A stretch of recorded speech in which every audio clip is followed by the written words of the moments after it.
introduce the Vice President, Kamala Harris. Doing enough. But the other question is, do you think the federal government needs to be providing financial support to these municipalities that are having these issues? The second question first, yes, and we are. Now let's get to the first point. The states and the mayor would say not enough, and not really. The city is being destroyed by the migrant crisis. The national government has turned its back on New York City.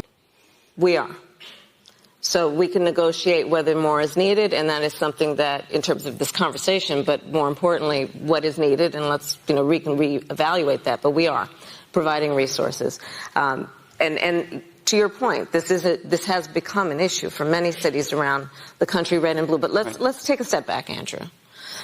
First of all, I would say it's no surprise to anyone here that our immigration system is broken. It is, and one could talk about what happened over the previous 4 years before we came in terms of what may have been an intent to break our immigration system, but it needs to be repaired, and we are working on that in a way that we establish a safe and humane and orderly immigration system at the border. But ultimately, and the business leaders here know this, we need to facilitate legal and lawful immigration in the United States to the benefit of not only many issues, but our economy.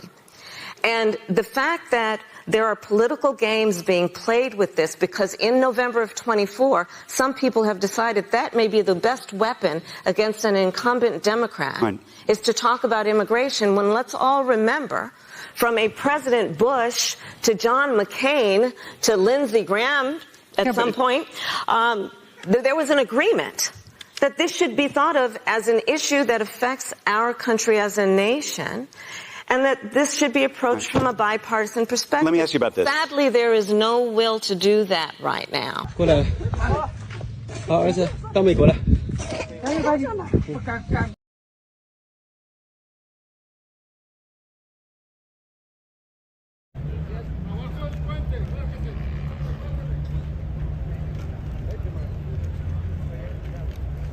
Hola, ¿de dónde son? Venezuela.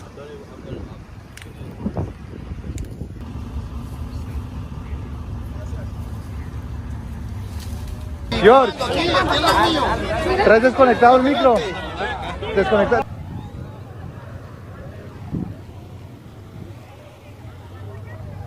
Russia interfered in the 2016 election, targeting specific groups of Americans with dis and misinformation, with an intention to undermine the American people's confidence in our institutions. So you look at everything from the fact there are 11 people right now running for Secretary of State, the keepers of the integrity of the voting system of their state, who are election deniers.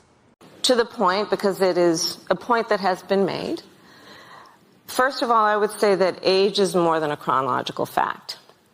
I spent a whole lot of time with our president, be it in the Oval Office or the Situation Room and in other places. And I can tell you, as I just mentioned, not only is he absolutely authoritative in rooms around the globe, but in the Oval Office, meeting with members of Congress, meeting with leaders in industry, meeting with community leaders, I will tell you that he is in front of, often, everyone in the room in terms of thinking about how we can resolve issues, negotiate in a way that is about concession where necessary, but for the sake of accomplishment and actual work.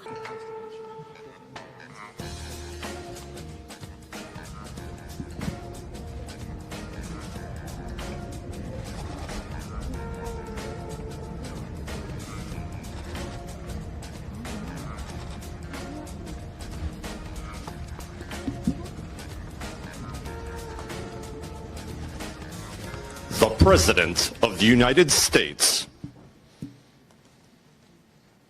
Let me ask you in a more complicated way. I think there's a lot of people who would say she can't say anything else.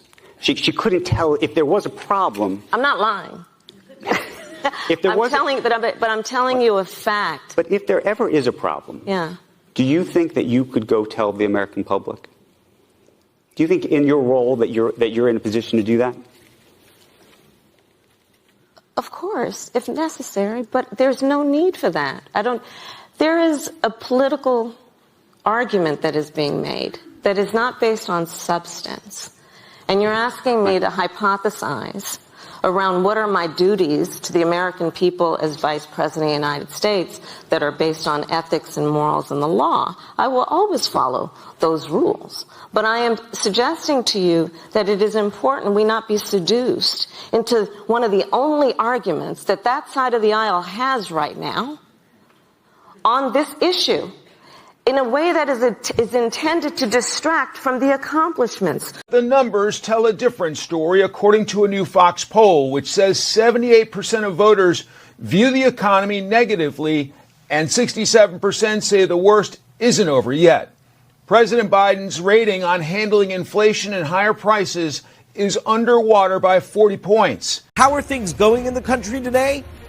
Badly, say nearly 3/4 of respondents in this poll, 72%, things are going badly in the country today. Only 28% say they're going well. Now, part of the challenge for Mr. Biden here is that people are simply pretty pessimistic at the moment. 73% said that things are just going badly in America right now. You can see here natural gas, that's up 29%.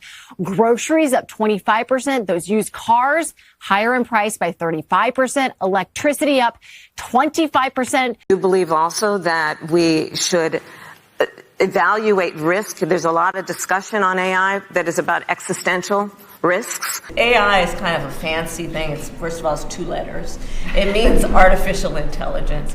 And those are real, but one should also ask existential to whom? So we have an image of the Terminator and Arnold Schwarzenegger and the machine, and right, machine versus man. And many would argue that that is something that we should take seriously as a possibility. It is not a current threat. She was the Attorney General of the state of California.